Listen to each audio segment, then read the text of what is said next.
Hello, everyone. This is Grandmaster Hans Ziemann back, and in this chapter, we're going to be discussing the move 3c5. This is going to be one of the most challenging moves that we're going to discuss, and this is going to be a move that really puts things to the test. And in this specific line, this is another chapter where my theoretical knowledge has been infinitely expanded from making the course. And what I originally thought was the best way to play here definitely is not, in my opinion. So we're going to look through that. We're going to see sort of the new theoretical ideas that I've introduced and I've been able to implement throughout my games, because this is definitely one of the more common moves, especially I think at the higher level. So this is a move I face a lot and have put a lot of time into really making sure that it's solid and there's no holes. So let's start with the normal move order: d4, knight f6, knight c3, d5, bishop f4. So this is where things start, and as I mentioned, the move c5. So c5 is one of the critical moves from a theoretical perspective because it's directly challenging the center and sort of really putting immediate pressure. Now, the move that I had been playing before, and that is the most popular move by far, is the move e3. However, when I was analyzing the move e3 and when I was going through things, I again felt that things were just a little bit too simple for our opponents, and I wanted to really put pressure as early as possible. So instead, I'm suggesting the move e4. Now, I think you can already tell how complicated and how interesting things are going to get based off this move, right? We're going to be breaking open the center and really just trying to make things as complex as possible, as difficult as possible for our opponents to navigate. So in this case, we sort of have a few critical moves that we're going to be discussing, right? So, okay, that is, sorry, chess base. Hello, chess base? Okay, chess base just lagged there for a second. That's why you guys should use Chessable, because Chessable doesn't lag. Chessbase has some problems sometimes, unfortunately. So there are three logical responses. There's pawn takes e4. Sorry. Pawn takes e4, knight takes e4, and c takes d4. I think the most logical and most just intuitive response is probably pawn takes e4. And the one that I face the most often is because, your opponent plays e4. They say, take my pawn. The natural instinct is to, take the pawn, right? The other move is c takes d4, which is sort of bringing the queen out early, which, again, is a double-edged thing in itself, because usually you don't want to bring the queen out early. But I think throughout this series, you'll see that we are not afraid to bring the queen out early. And the whole point of this course is to show that we can ignore or we can create quite a few exceptions to the traditional rules or principles of openings, you could say. And knight takes e4 is just maybe a more nuanced way of taking this pawn, and a very solid way for opponents to respond. So after pawn takes, we get quite a things develop into quite a boring way. But there are some hidden notes of danger that we will look into. Regardless, I think I'd like to consider d takes e4 first as the main move. Now we're going to take this pawn, and sort of now we see where the imbalance is coming from, right? I am sort of a big fan of creating imbalance in the opening, and maybe there was an interview where my the interviewer said, well, Hans, you're playing such crazy chess and everything seems so imbalanced, and they asked me, do you usually favor imbalance? And I said, well, I favor imbalance when I'm the one who is favored in that particular imbalance, right? And in this case, from an objective perspective, white is certainly favored here. So first of all, okay, the imbalance should first be explained. We have these doubled pawns against these doubled pawns. So you got this sort of mass of 4 pawns and mass of 1, 2, 3, 4, 5 pawns, and you're sort of battling to see which pawn mass is powerful, more powerful, and which is going to be weaker, right? Because the c5 pawn, is a target, but it can also be a strength that's restricting our opponent. And the e4 pawn also is strong because we kind of want to, restrict a knight. But again, we can go knight e2 and knight g3 to target this pawn. So this is going to be like one of the critical positions that you're going to reach. And this is a position where I find a lot of my opponents going wrong really, really quickly. And when I mean opponents, I mean top 100 players in the world, extremely strong grandmasters who are going wrong way too easily. So there's a few moves here. One of the moves is knight to b7. It's the most natural move, just attacking this pawn. E5 is also a possibility. It's just a natural move. Another move is queen to a5, which is a move I faced quite a bit, and I've won quite a few games way too quickly in this line. And there's also bishop d7, which is a bit of a more awkward move, but the point is sort of stop knight b5. But it doesn't really stop it, right?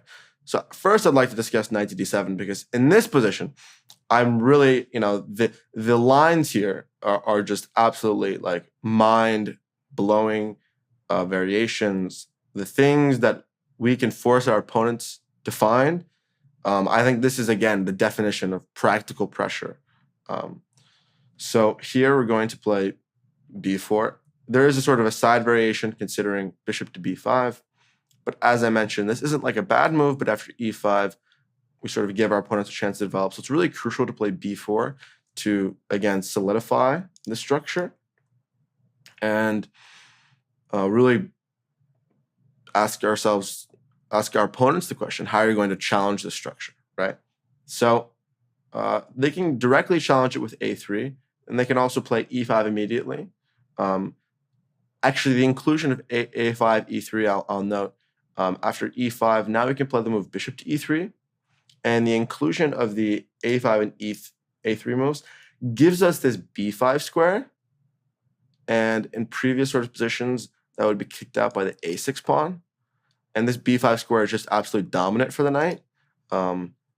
So, covering all these squares and just sort of really controlling things.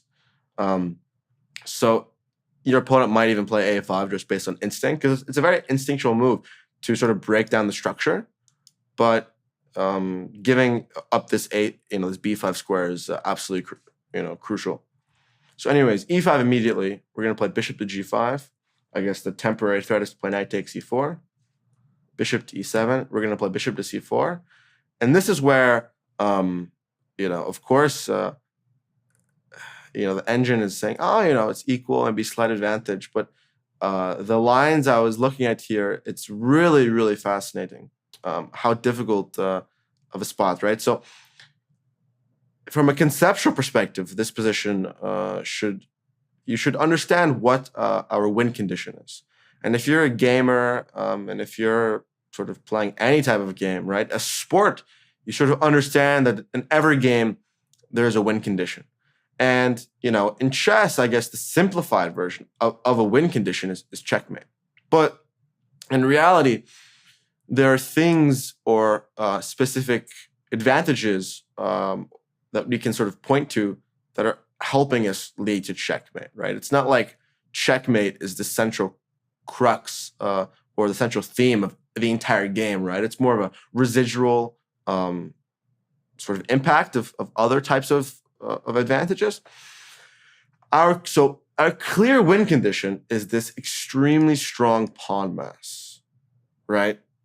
Now, our opponent's pawn mass is just not that strong. This e4 pawn can be easily picked up after an a2, g3. If we are able to maintain this pawn, mass and structure and maintain dominance over the queen side, that is an extremely clear win condition that is going to win us the game, right?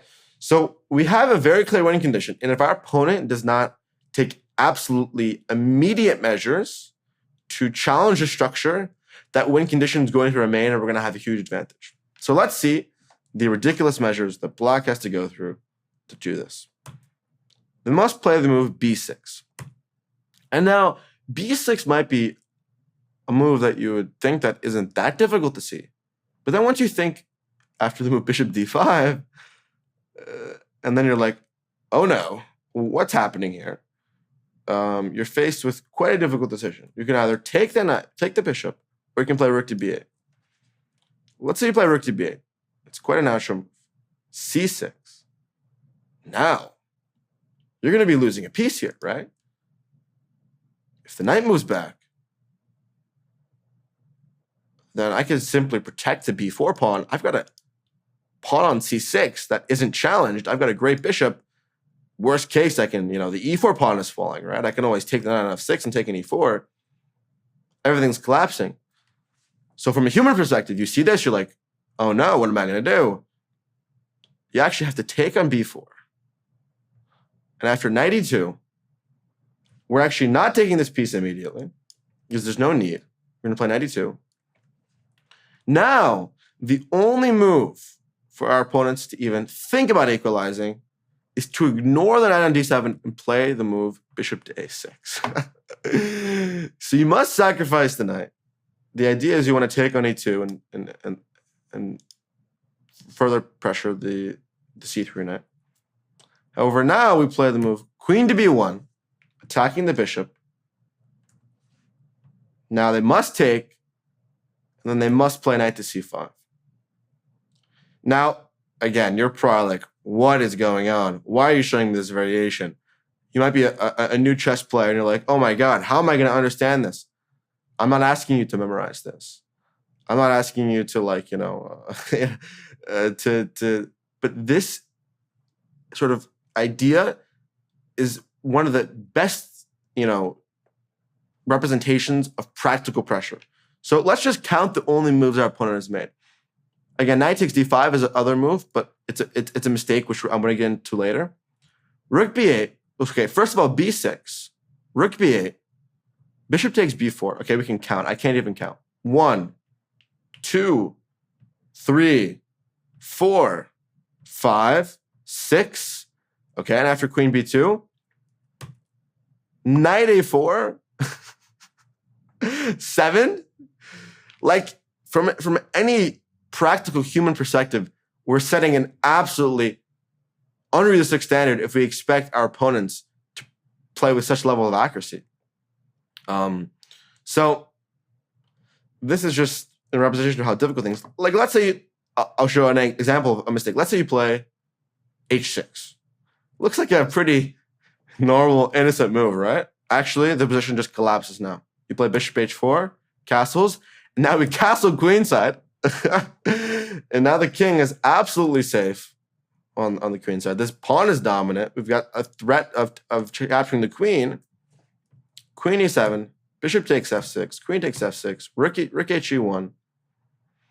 And now the point is that we're going to recapture this pawn next. We're going to have pressure here. The c6 pawn is great. This bishop is a sort of offsides here as well. So this is the best way for black to proceed, right? h6. I said that h6 was a move that could go wrong. H is actually the only move. Let me correct myself. After castles, it's just so funny how I'm getting it wrong and I'm mixing things up, because even for me, when I've analyzed this in such detail, I'm still confusing myself because it's literally impossible for black to play all these moves. That's even me messing that up is even proving my point even more. So yeah, so if they castle first here, now when we castle queen e7, we can actually take here. And if the pawn was on h6 and the bishop was on h4, then there'd be the g5 break, right? And then that with bishop would be forced to move. I'll show that on the board just so everything is crystal clear. In this position, after queen e7, knight e4, we have g5. And now, if the bishop moves, this bishop is going to be hung. Or captured. Grammar there. Grammar is complex. Grammar is so complex. I never was good at grammar. I always did bad on the grammar exams. I just relied on my instincts, sort of like my chess. So, anyways, at this point, as I mentioned, the move knight a4, we get a little repetition. And then we throw in the move bishop takes f6, pawn takes f6. Now we go queen to b4. And again, I don't really want to overwhelm you guys with all these concrete variations, but I think this is just such a fascinating position to look at. Now we're going to castle next. Our opponents can play queen to e7 to sort of threaten knight to d3. Now we play a3. Such a great prophylaxis move. And we're going to castle next. The e4 pawn is going to collapse next. And I've said next one too many times. And the main thing is this c6 pawn is just so strong, and it really sort of controls this a6 bishop. The bishop doesn't look that bad from a visual perspective, but it's just sort of stuck on the sidelines, and it's just hitting a dead diagonal. And this bishop is just dominant on d5. So this is one of the variations that's just absolutely ridiculous, right? If your opponents want to equalize, you're going to have to play b6 in sight of this bishop d5, c6 idea. And let's say knight takes d5. This is a very normal move, right? You see a piece, you capture a piece. Now we play queen takes d5. We're attacking the rook. Rook to b8. And now it's sort of clear that there's way to sort of pounce, right? We play the move c6.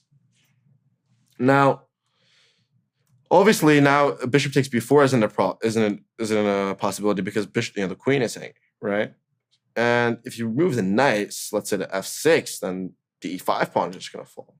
So this bishop is hanging, right? So might as well take the bishop. But now we take the knight with check. The bishop recaptures. Then we take this pawn with check. The king is forced to move to f8 because let's say you block or you block this way. Then we're just going to take with the knight. So the king goes to f8. We take this pawn, and now we're actually up material. And after the move bishop to e7, we castle queenside, and we're still continuing the initiative, continuing the attack. We've got a great pin here. The knight's going to develop quickly. So the only way for our opponents to try to salvage things is to play rook to c8, to go queen to c7, and try to create some counterplay. Now we play the move rook to d4. Protecting the b4 pawn. Also opening up the d1 square in case the rook wants to double there. Now another only move, a5, trying to open things up. Now we play knight to e2, preparing the rook to come over. Now after takes, rook d1, we've got an insane pin. Oh my God, I made the rookie mistake of my phone ringing. Let's see who's calling me. I think it's a credit card scam and a fake number that is just trying to troll me up. It is, you guys get those phone calls. I'm not even going to cut that out because I want to highlight how ridiculous it is when one of these, you get these calls you got taxes due or the IRS. I'm sure everyone here who's got a phone can relate to that. And it is just so annoying. So we're going to just spread awareness about, everyone just selling our data and everyone having our phone numbers. Anywho, we're attacking this, right? So have to sort of get out of the diagonal, and the best way is to play queen e8, because if we do take, then the bishop can recapture, and it's sort of safe. Now we play queen f4, retreating, still keeping the pressure. Bishop a3 check. King comes to d2. This is definitely not the first time the king is going to d2. This is not as nice, I think, as the other king coming to d2, but it is a close second.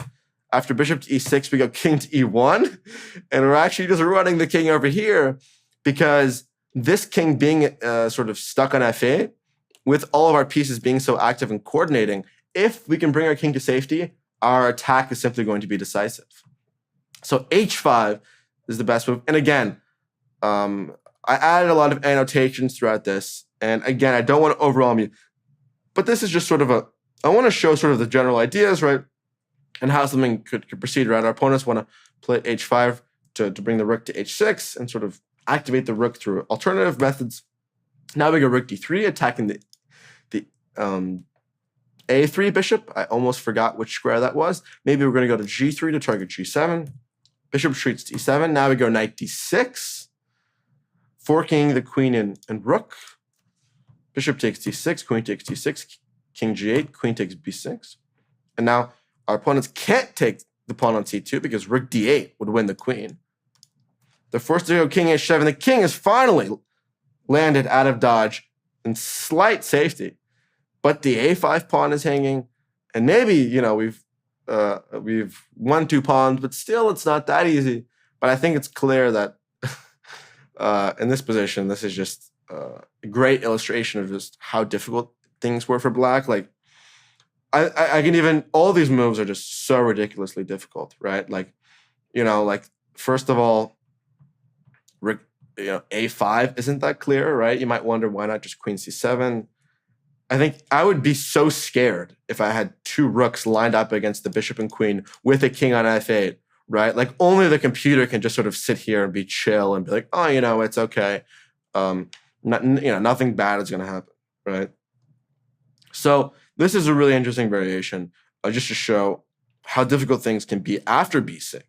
So we covered rook b8, we covered knight takes d5. Those are the 2 sort of crucial responses in this specific line. But b6, first of all, isn't even a given, right? Most people are simply going to castle their king, right? It's a basic opening principle. You castle your king before you do anything, right? So if, you know, they decide to just castle and play simple chess, after knight to e2, still b6 is the problem, but it's going to include sacrificing a piece. And any time that you were asking your opponents to sort of willingly sacrifice a piece, it's going to mean that it's going to be really difficult, because it's just we have a natural we care about our material, you know? Maybe I could get political, you know? We're consumerism and caring about possessions and how it relates to chess and psychology, you know? Maybe I could write a PhD paper on that. Anyways, so in this case, we don't want to play b6 immediately. They actually want to include the move h6, because b6 here, again, c6, right? you're just down a piece. So the only other way is to sort of try h6, bishop e3, and then now b6. And this is where things can get interesting. But again, of course, black is sacrificing a piece after c6. You might ask, why not bishop d5 here? Well, black's king is sort of safe and castled. So the bishop d5 idea just sort of loses its strength, because the main point that we were sort of making is that the king was in the center. We wanted to put immediate pressure. So in this case, just go c6, take the piece. And actually, we're going to play rook b1 instead of taking this knight back immediately, because if they trade, right, we're pretty happy. Like, let's say we trade. In this case, the knight would like to retreat to b8, but we can just take and go c7 and fork the rook and knight. The knight going to c5 also isn't great. You know, you could even just take everything maybe. And then again, you're down a pawn, but this just c7 pawn is so strong. Probably even just c7 followed by rook b8 is extremely strong. I think chess players just use the word strong too much, right? Like, you can describe moves, you describe players. I think it's a vocabulary word. I think we should develop a better term for chess description, but I'm definitely going to keep on overusing the word strong.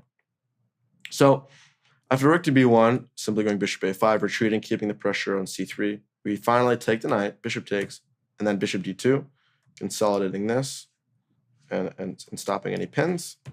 Queen c7, now we go knight to d5, another amazing all-star move. We don't want to retreat, simply, because then maybe there's going to be bishop g4, and all these pins are not too pleasant.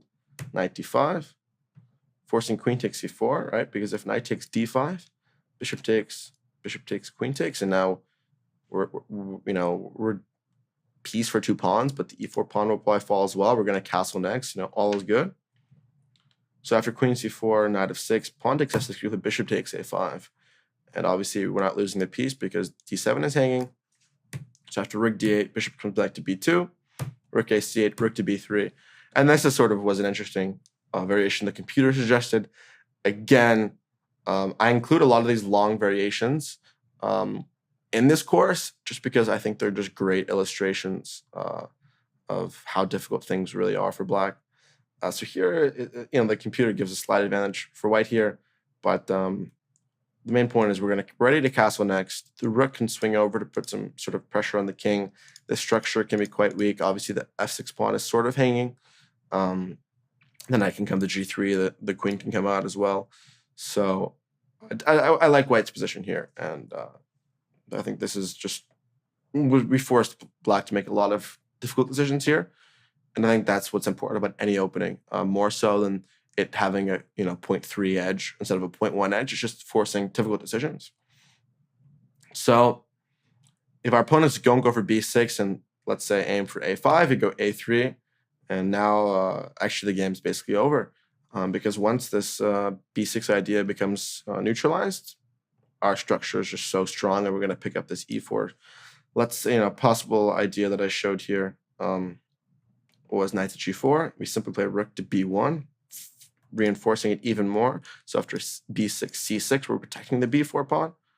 And now everything is completely consolidated. Even if they take this, we just simply take back. We're going to castle. We're going to go knight g3. We're going to take the e4 pawn. This structure is just so strong and dominant. And we have a win condition, and the queen side is the queen side pawn majority is just extremely strong. And it's really easy for our opponents to not fully understand the significance of that. So I wouldn't be surprised, right? We should also note that h6 can be played before, which is also quite normal. And then we play bishop to e3. And after castles knight e2, we simply transpose in this specific case. So knight to d7 is one of the main things that we should discuss. And I hope that you can see there that all these piece sacrifices, all these ridiculous variations are really putting a lot of pressure on our opponents. Now, the next move I want to discuss is queen a5. Because after queen a5, things are just, you play the move queen to d2. And in this case, I've lost count of how many times I've won games just immediately here. So the best move is knight to c6. And the funny thing is in a few games that I played, in online events, I played the move knight to b5. And the funny thing is that I actually misremembered the line because I should be, doing the move trainer so much more, which is an actually interesting practical choice. But I'm not going to include it here because obviously I did so much analysis for a reason that I'm going to actually play the lines. And it's funny because when I made the files, there was a pretty big gap between when I made the files and now I'm recording the video.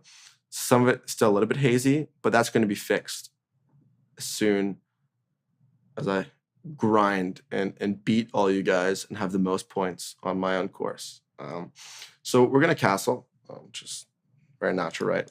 We've castled extremely quickly. The king's still in the center. Knight b5 is an idea. Danger is looming.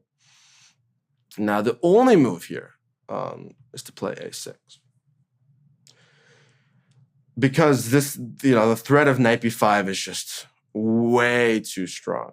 And any move other than a6 is going to be replied with knight b5, and this c7 is just unstoppable. Let's say, more move like e6, knight b5, right? We're breaking through. GG, yo. You can go maybe e5, then you can go bishop g5. Knight b5 still remains to be an idea, and you're threatening to take the knight and then recapture the pawn. So a6 is absolutely crucial. Now we continue with the rapid development, bishop c4. Again, every move is developing, every move is coming with momentum. And here, our opponents have to go for the move e5. And I think you'll quite clearly notice how many only moves, and that this is simply a sequence of only moves, right? Like, we're not giving our opponents any sort of leeway or freedom or a chance to sort of be flexible. E5, bishop g5. Next only move, bishop to g4. F3. Rook d8, next only move. Knight to d5. I think this is just I just loved sort of analyzing, going through this, because I sort of realized that, wow, this is just such a great opening from a human perspective, right? Let me explain first of all why e5 is important, because you need to catch up in development. Your king's still in the center. I'm fully developed. Once I bring the knight out, all my minor pieces will be ready. And there's significant pressure on the d file as well. So you need to go bishop g4. And after f3, it's crucial that you play rook d8 immediately to again challenge the d file. But now we have the move knight to d5, sort of saying, okay, I still want to maintain control of the d file, and I actually want to go into an endgame. So after queen takes d2, rook takes d2, e takes f3. This is where things start to get fun. Pawn takes f3, bishop back to f5, takes, takes, takes, takes, knight e2, bishop takes, knight to g3. This was this is quite a forcing variation, so again, it's not important to go into too much detail, but I'll summarize it. But anyways, we take the queen. There's tension here. We got a pin. Captures, recaptures. We want to take with the pawn. We take with the knight. It gives our opponent sort of time to react. So it's important to take with tempo, force the bishop to move. Bishop really doesn't have a good square other than f5. Like if you go to e6, then we might have like knight c7 check and taking the bishop. So bishop f5 is the best square. Now we take, check, and then we take the rook. You could also repeat with like knight d5 check, king e8, and then knight f6. But that wouldn't really, again, we can just take immediately. In this case, they want to take back with the king to open up the bishop to take this. So we go knight e2, bishop takes c5. And you might think that black is sort of out of the woods. They have the bishop pair, everything is okay. But we go knight g3, bishop g6, and then we go knight to e4. And we actually create this really nice sort of bind in the position. These two knights really work together well. And next, we're going to go for h4, h5 to put additional pressure on this bishop. And the king is sort of restricted, right? If the king ever tries to move, we got some checks, and it's just a bit awkward for our opponents. The rook is also can come in with check and come to this d7. So again, we've got some slight pressure here that we can definitely utilize.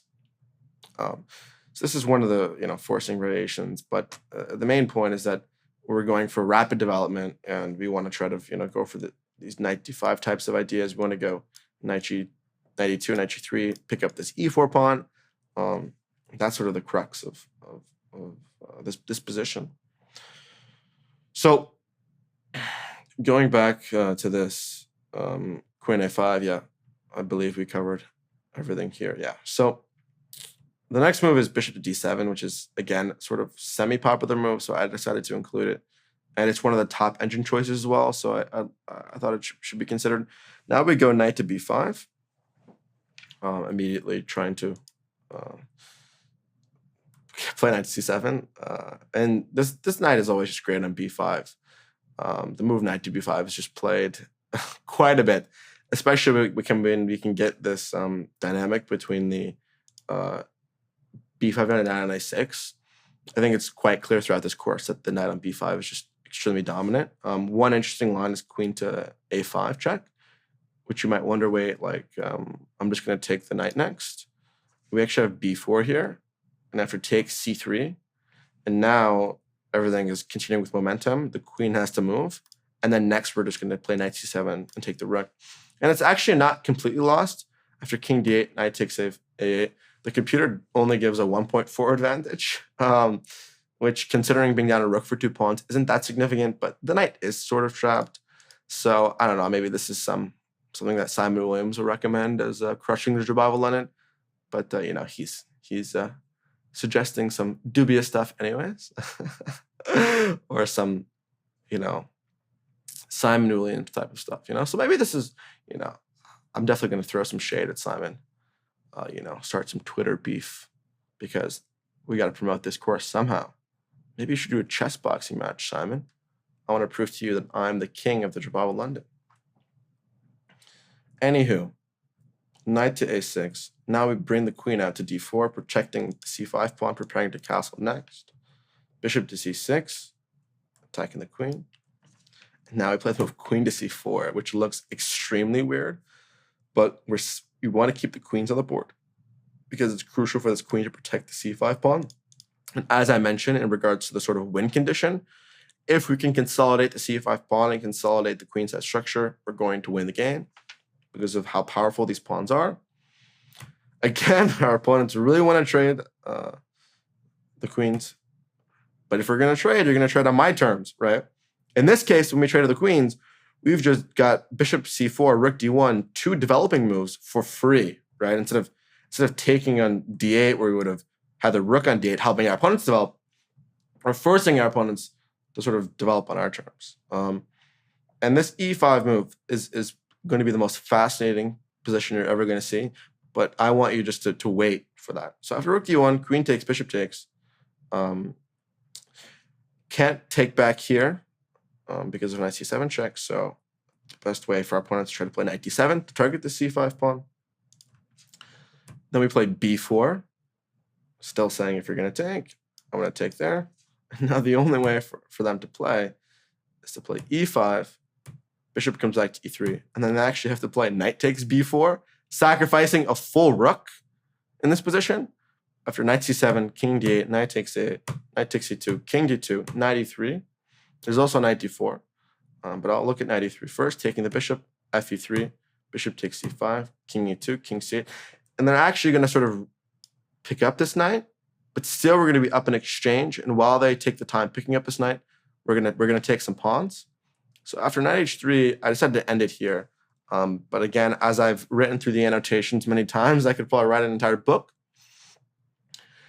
in regards to certain positions here. But the main point is, while you're off taking this knight, I'm going to be playing, like rook f1, knight h5, f7 is going to fall, e4, double pawns aren't great. Of course, the computer gives data quality, which is just reflective of how strong the computers are. But I think it's safe to conclude that this rook sacrifice is very difficult to see. I guess we can also note knight d4 is another natural move just to sort of cut off the bishop. But here we play knight e2, takes, then rook to b1. The idea is we want to sort of give this knight an indirect assist and then bring the rook to c1 to sort of put pressure here. So the another only move, b6. We play rook d1. We're going to put pressure on d4.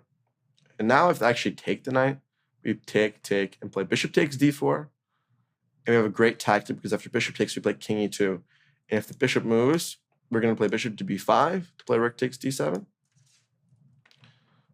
So again, of course, a6, rook takes d7, king back, bishop to a4. And the idea is after b5, rook d2. Again, you can't take this because then we got rook c1. So there's sort of a pattern of sacrificing pieces, but then we're winning them back with pins.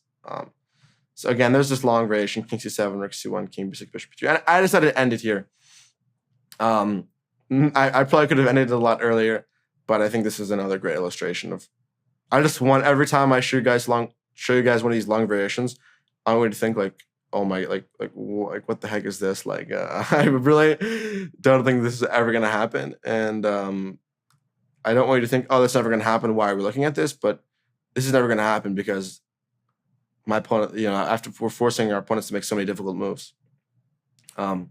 So anyways, this rook sacrifice is just pretty redonkulous. Pretty redonkulous. And let's say they try to play b6 to sort of challenge the structure.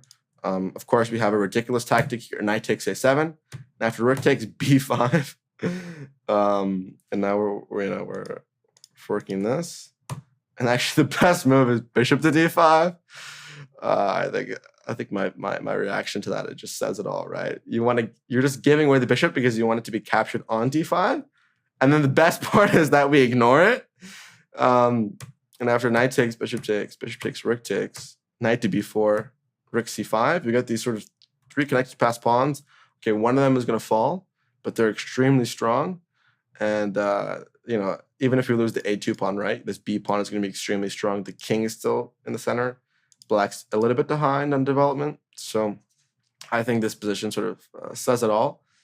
It speaks for itself, rather. That is the correct phrase. Speaks for itself. That is quite an intellectual way of iterating it. I'm gonna use that in the future. So, anyways, this sort of sequence with bishop d7 is quite difficult for black as well. So I think it's quite clear to conclude that this arising position after d takes c5 is very, very difficult for our opponents to deal with. So the next sort of most critical, I guess we can go through knight takes e4 first because it's one of the more simple variations.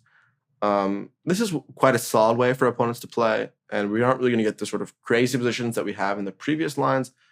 But here we're going to take more of a positional approach. So after d takes e5, our opponents want to go queen a5 to just pick up this pawn. But then we have a check of our own picking up this pawn, which is sort of a nice sort of symmetry, right? Like they go check to take this one, we go check to take this one. So here the best move is to play g6, but again, it's not really a given, right? This is the only move to equalize, but bishop f5 is also supernatural. And one of the great lines is queen b6, and now we play castles. And now we're actually just castling the king. The king is still in the center, and we've got a great initiative. And this queen is also can be used as a target because we can always sort of hit the queen with bishop e3. Again, knight f3. There's even g4 ideas, bishop b5. There's so many the initiative just flows, right? Everything is just so smooth here. So this is how things can even go wrong like super quickly. Again, g6 is the most principled way of developing, and then bring bishop g7. And here, you might think we're going to just develop the bishop, but we're actually going to take quite a nice positional approach by playing the move queen to e3.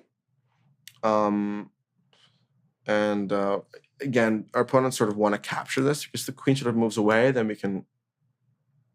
they've just given us sort of a free move.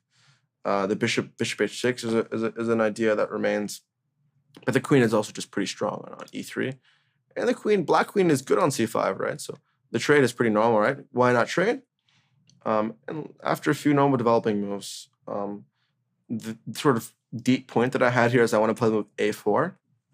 And I wouldn't say that this position is necessarily completely winning or like some huge advantage, but I think from a practical perspective, it's just not that easy, especially after this move a4.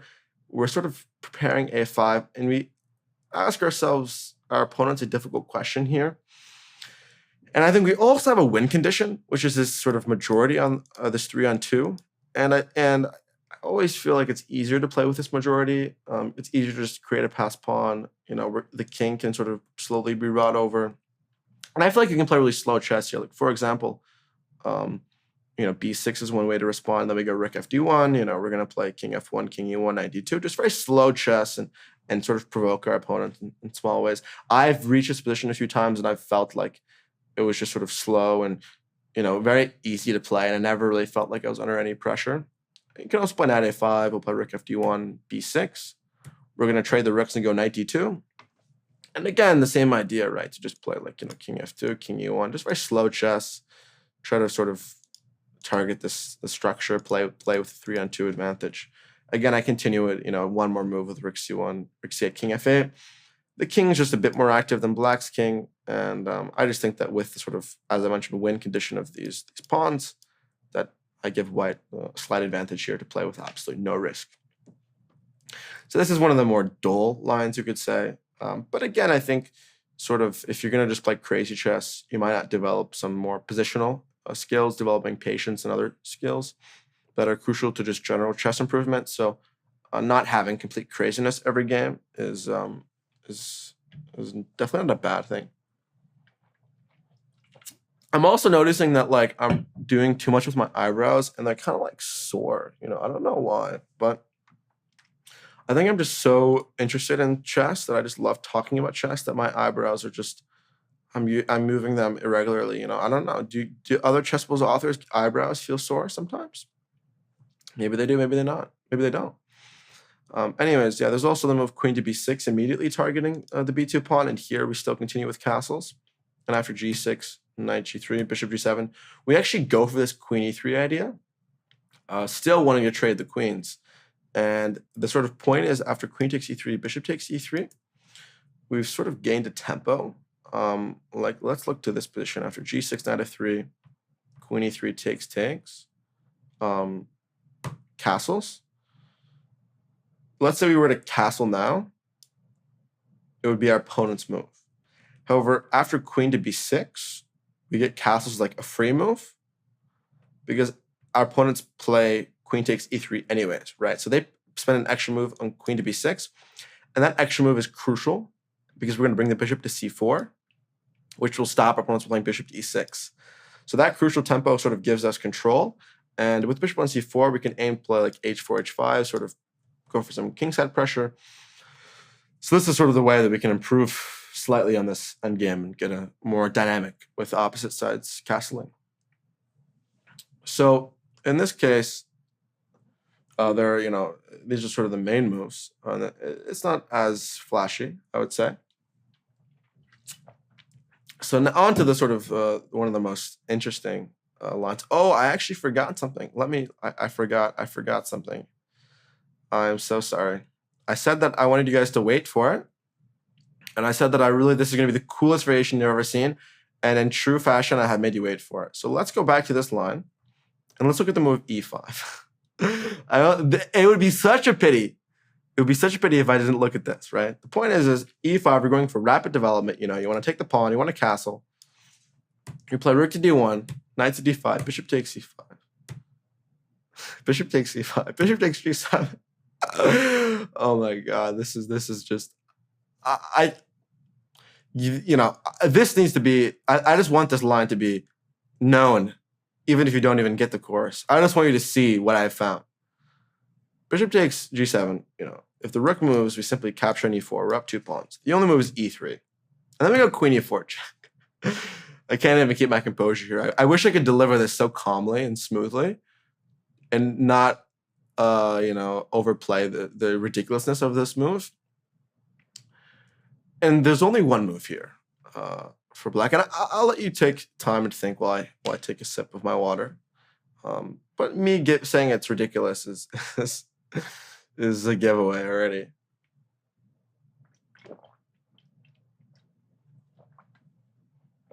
So the only move here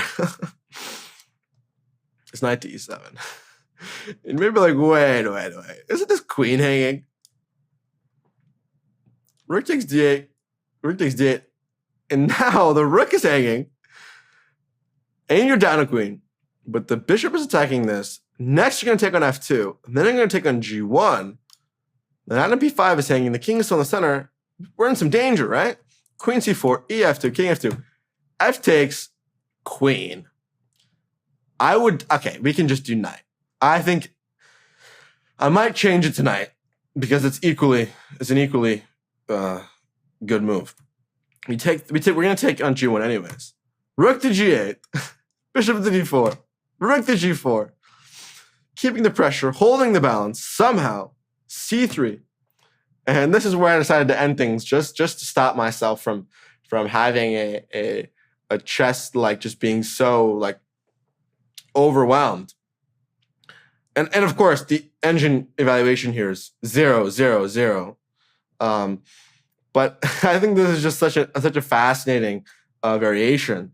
And when I found these types of things, like e5 is such a natural move to sort of just break things open immediately, take bishop on c5 next, and you're like, I'm developing, I'm good. And after rook d1, bishop takes, you're like, oh no, well, what am I going to do?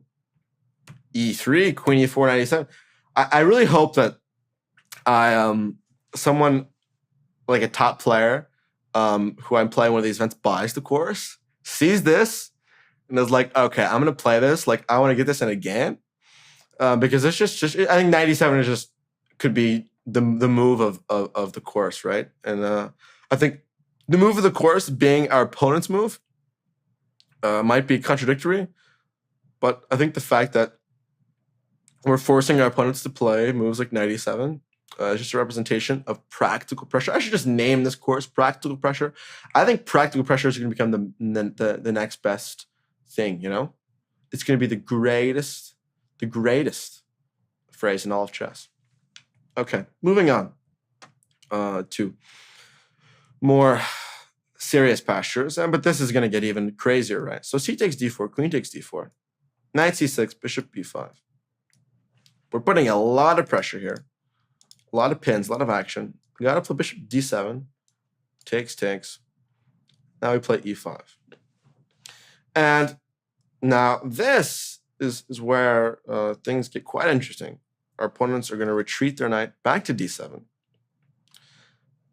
And now we're going to play a really thematic move, e6. Now you might ask yourself, what is this move e6? Why am I sacrificing a pawn?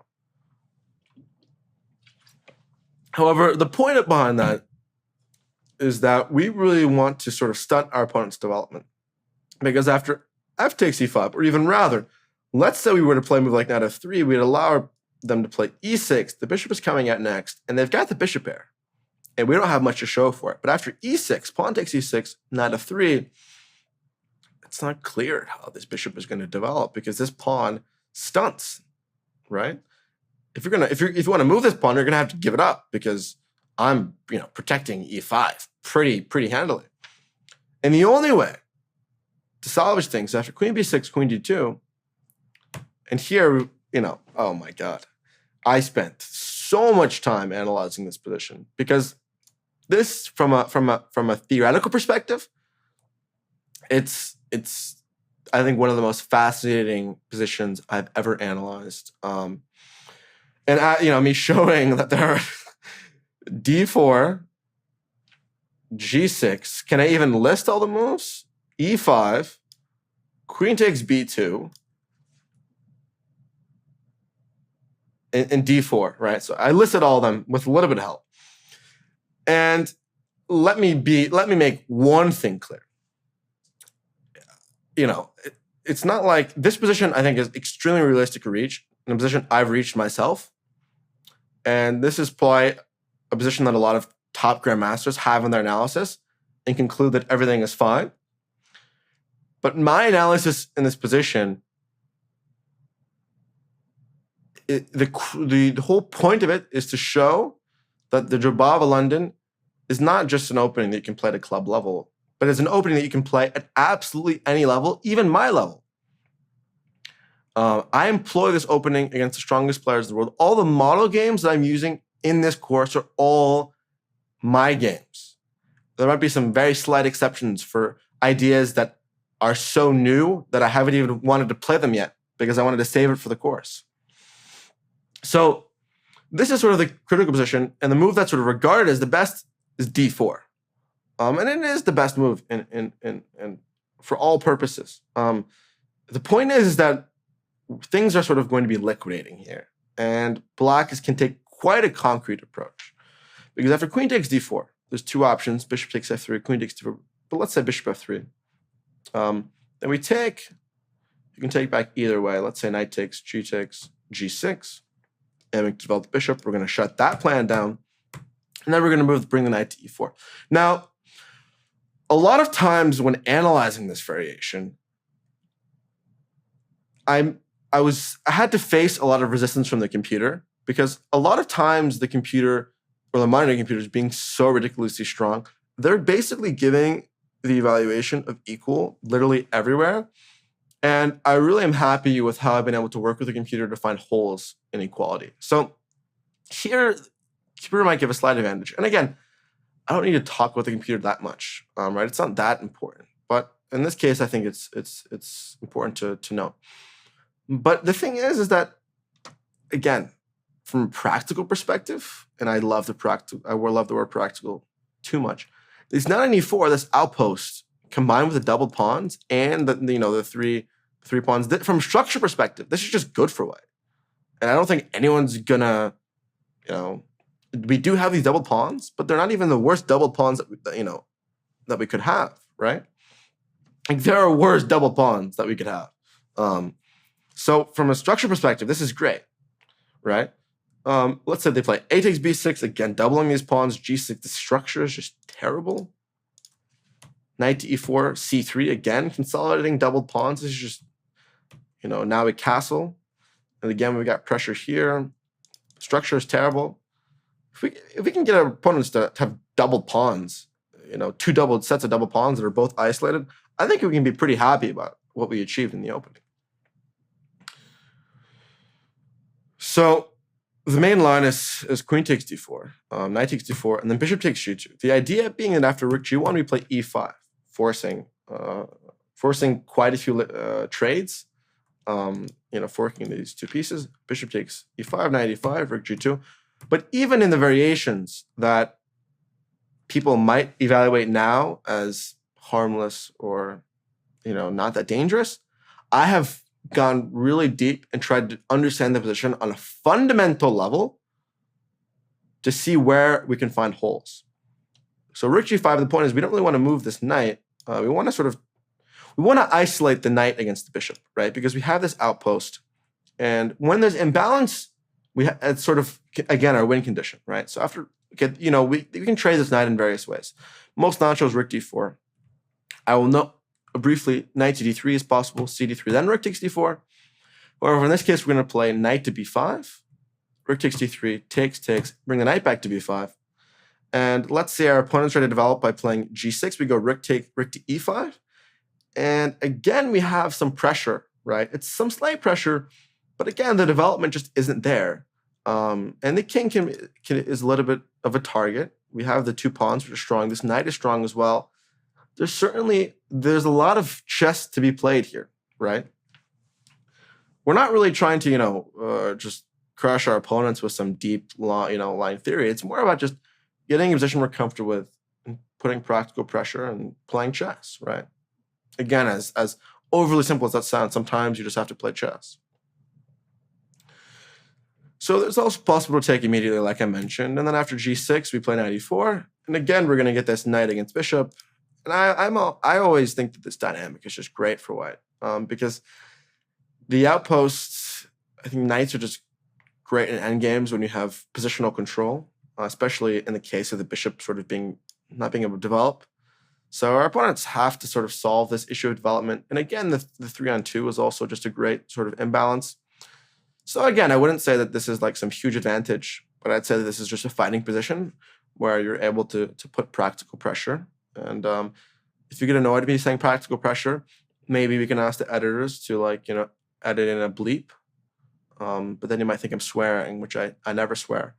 But maybe that can be negotiated. Maybe we can have a special setting where you can buy the course but pay extra just to have practical pressure be bleeped out if that finds you annoying. But maybe you like it. Maybe some of you guys, studies show like repetition, right? That's the whole point of chessable, repetition. So maybe if I say it over and over again, it'll really stick in your minds, and you'll have dreams, hopefully nightmares, about practical pressure. So this is sort of one of the forced variations that we can go down. Again, if you're waiting for the interesting stuff, don't worry, it's coming. So d4 is like an unfortunate way for our opponents to fully liquidate things. But in all things considered, if they know it really well and they're studying their theory, maybe a grandmaster is going to play this. But anyone below an international master is simply not going to go for this. So let's look at moves that our opponents actually, or most of your opponents, because I know there's a lot of grandmasters watching just because you have so much respect for me. But I know that a lot of you guys aren't grandmasters, they're just regular chess players, and that's who this course is for as well, right? We're not chess elitists out here. We are embracing everyone, because everyone's. I've been at every level, right? It's not like there's no empathy or there's no understanding of the breakthroughs and difficulties that we face at every level. Like I still remember, being stuck at like 1800 and thinking like my life was over and that I wanted to quit chess, right? Like I still remember, the plateaus that I went through and all of that things that came along with that. So in this case, I think the moves that I would say the most natural is, okay, I've included the move G5, which is just ridiculous, just because I think it's fascinating. But I think G6 is a very logical move. So let's look at G6 next. Again, the bishop can't be developed through this route, so you develop the bishop here. But the king, as we're going to see, is not going to be that safe on the king side. So we're going to castle. Bishop's going to develop. We're going to play rook e1, targeting the e6 pawn. And after castles, we're going to play bishop to h6. And the main theme that we're going to be noticing here is we're going to be targeting the dark squares. And the first thing to do when you're targeting the dark squares is to trade out the dark squared bishop. And then we should also understand that from a structural perspective, the reason why we're able to target the dark squares in such a dominant fashion is because the light square structure with e6, d5 leaves holes, right? And there's no f pawn to cover the e5 square, right? Even maybe knight e2 can come to d4, especially with the bishop on c6, which is again hitting air. That makes our play on the dark squares even more powerful, especially with a weak king. Bishop takes h6, queen takes, rook f6, trying to defend things. The idea is to play knight g5, knight to f8. Here we're going to play a simple move, rook to d2, consolidating the position, covering f2. We have ideas of h4, h5 to tenderize our opponent's king side. We have the option of knight e2, not in the specific moment because f2 is hanging, but this maneuvering idea is possible. We have dynamic attacking chances. The knight can come to g5 at the right moment. I like white's position. I think it's a very natural attack here. And this is a way that things can go very wrong very, very quickly with a simple move like g6. So some alternatives are queen takes b2, which you might be wondering, taking the pawn. Again, we've talked about certain issues players deal with being pawn grabbers. And we're going to castle now. We said we're down 2 pawns, but your king's in the center. E6 is going to fall at some point. It's super weak. Rook e1, rook b1. Please, I urge you to show me how you're going to defend. Now they can try to develop with g6. We're going to play rook b1, forcing the queen to a3, and then we're going to go knight to g5. We're not wasting any time to target this king in the center. Bishop g7, rook to b3, queen to a5. Now we take the pawn on e6. Once this pawn falls, we have all sorts of threats, right? Knight c7 as an idea. The king is stuck in the center. We're stopping the king from castling with knight on e6. We've regained our pawn. We're only down 1 pawn. Bishop to f6 is the only move. Now we play queen e3, getting out of the pin. So this knight has more flexibility. Also reinforcing the knight on e6. Potentially, knight to c7 is going to be an idea. You might wonder why not knight c7? But then after king f7, even if we win the exchange, we don't really want to win the exchange here because we've already sort of admit to not prioritizing material here. We're not focused on material. We're focused on targeting the black king, which is currently weak. So prioritizing material here and sort of going after material would just be the antithesis, or it would be just contradictory. I'll use simpler vocabulary words, for people who aren't as, smart as me with their English, because we all heard how great my English is and how I never stutter and make mistakes when I speak. So yeah, now again we're forcing our opponents to play the move d4, pitching a pawn to sort of do things. Another idea is there's even like bishop to c7 here might be an idea. This queen could be trapped at some point. If the king sort of tries to come out, it's just going to be. You can even go back to g5. The rook can come to e1. With this knight on e6 being so dominant, some might call it. I think it's called an octonite or something. Those are some weird phrases, zoomer phrases, octonite. But with this knight in e6 sort of controlling everything, black is not going anywhere. So d4 trying to open things up. Knight d4, bishop d4, queen d4, castles. This is sort of the only way for black to get a dodge. But even here, after bishop h6, rook e1, we still maintain sort of pressure on the king with the bishop and queen. The e7 pawn is isolated, which is sort of a weakness. And again, this bishop is sort of improved now, but again, black's just so restricted, right? Like bishop on h6 stops the rooks from doubling on the f file, so there's not really going to be any counterplay on the f file. So I think white has some slight pressure here, and it's a very natural and easy position to play. So if your opponent's going to take on b2, they're going to have to be ready to deal with some very significant attacks. But I guess the main point is just if they're going to go for this, e6 is your target, and you're going to have to go after e6 with everything that you've got. So queen x b2 is probably a crazy person move to play. We should note that g5 is an even crazier move to play. But I would say that, you know, the experts on the Jobava London, I think I'm you know, not to be humble, of course. I think I'm probably the world's leading expert on the Jobava London currently. I don't think anyone's going to debate that, because a lot of the ideas I'm showing you now are complete novelties, and I you know, no offense, I know humility can be often appreciated, but I think if you want to get a course from someone, it should probably be from the person who knows the most about the opening. And sort of as we're looking throughout, this analysis is completely new and is completely different from the status quo of the opening, right? So, you know, I'm being fully transparent with the fact that this, you know, this is totally new stuff, right? And I'm not really saying that just to brag, but I'm also saying that to say that to say that this is that and that is this, and to say that your opponent's not going to be familiar with this whatsoever, even if you're a super top, you know, strong player, because this is just uncharted territory, right? Because after g5, you can take both ways. Okay, anyways, for example, knight g5 leads to forced draw after d4, knight e6, queen takes b2 check, and you have nothing better but to repeat, which is ridiculous itself, right? So we don't want to force draw. I want to play bishop d5. And now our opponents can go queen a5. Again, a move I just still really don't understand. The point is just to sort of bring the pen here.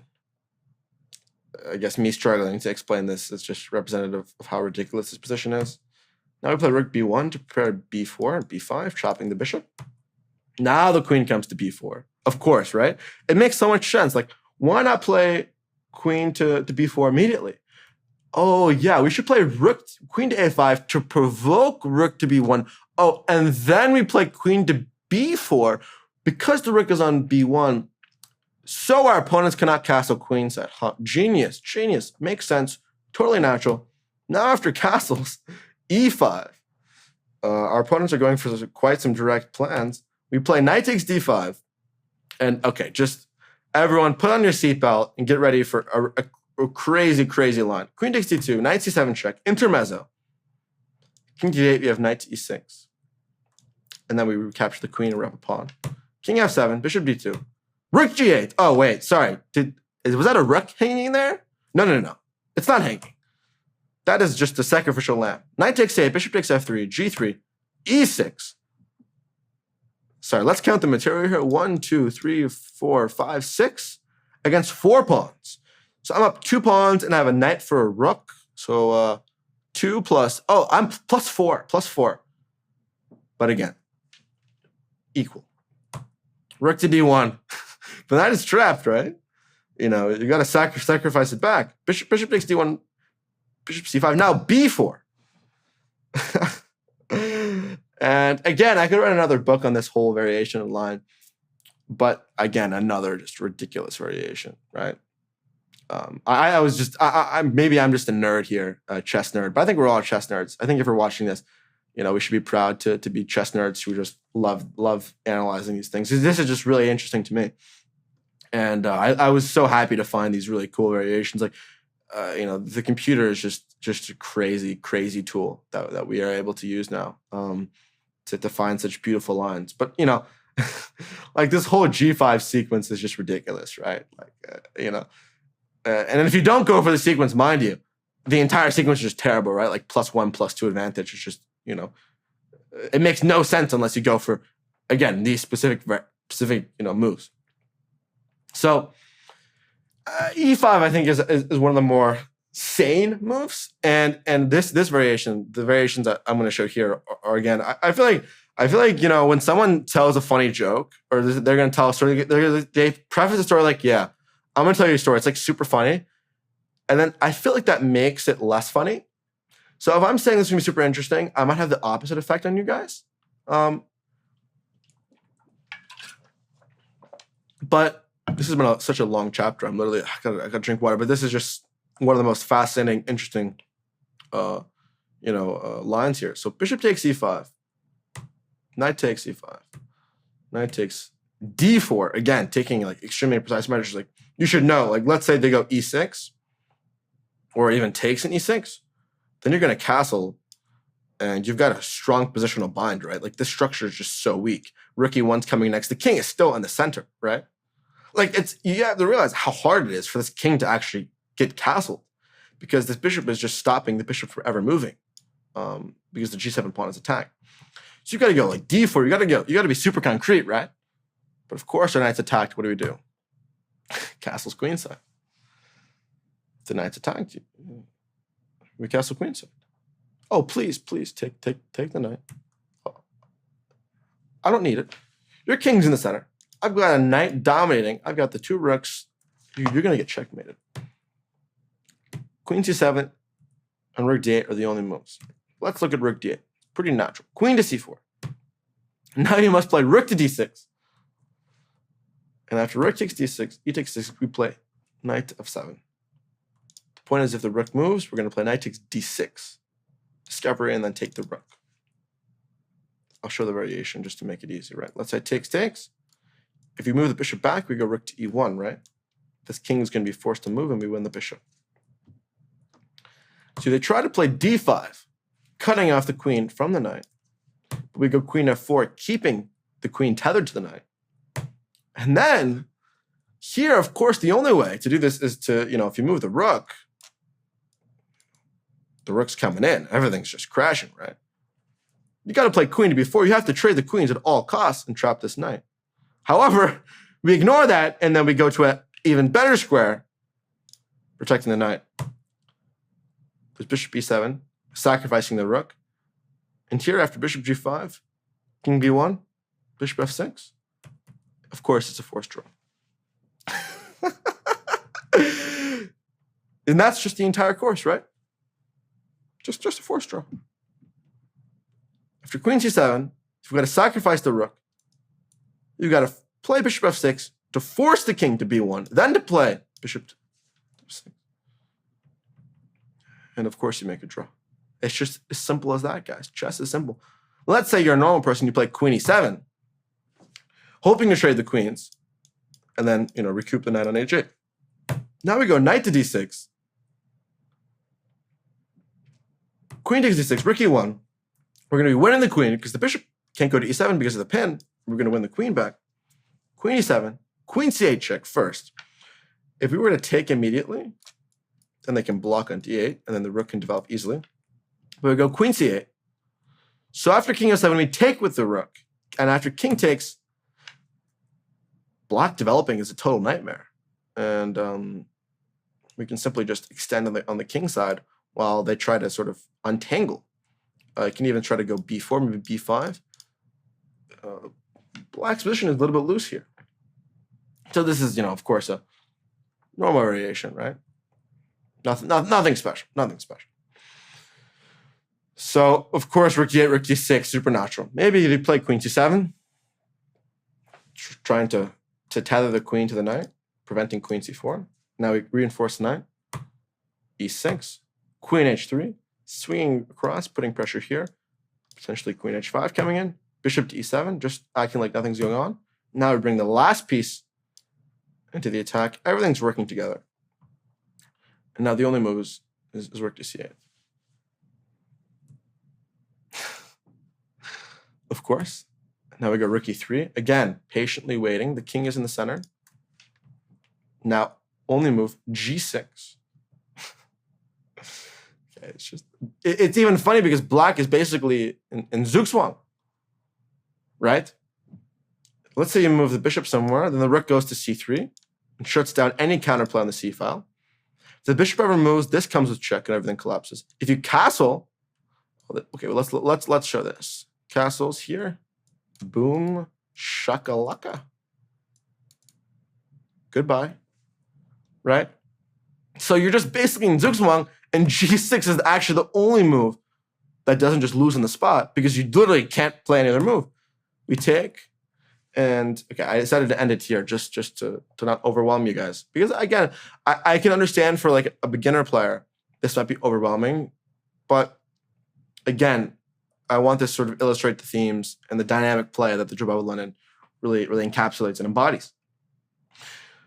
The main point is after here, you're going to take, and you're going to have this open king, and you're going to have 2 pawns for the good, and you're going to have significant pressure, and you're going to just ask yourself, your opponent, if they're willing to just have nerves of steel and act like, you know, there's no attack and everything's totally okay. So I think this is just a great illustration of like the sort of sacrificial, you know, plans and just prioritizing development and prioritizing the initiative is the crucial sort of principle of the entire opening.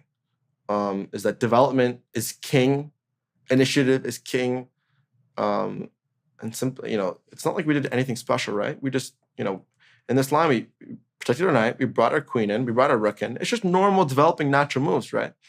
It's not like some brilliancy is required, but this really makes things difficult for our opponent. So this position, I think, is just really fascinating, and I enjoyed analyzing. I even enjoyed talking about this because I realized how much of a nerd I am, and I use nerd as a compliment. I think using nerd in a derogatory way is just such a stupid thing. So to all you nerds out there, I'm with you, and you know, this was just really fascinating for me, and I think that it really shows that unless our opponents are going to go d4 and trade off the queens and liquidate, then they're going to be in some serious trouble just because of the king in the center and how hard it is to develop the bishop on f8.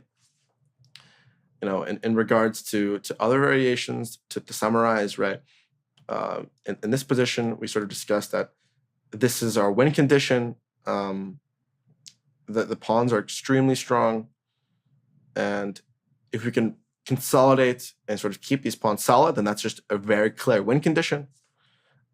In this case, things might get a little bit boring, but we're going to be ending up, most of the times we're going to be going for this sort of endgame.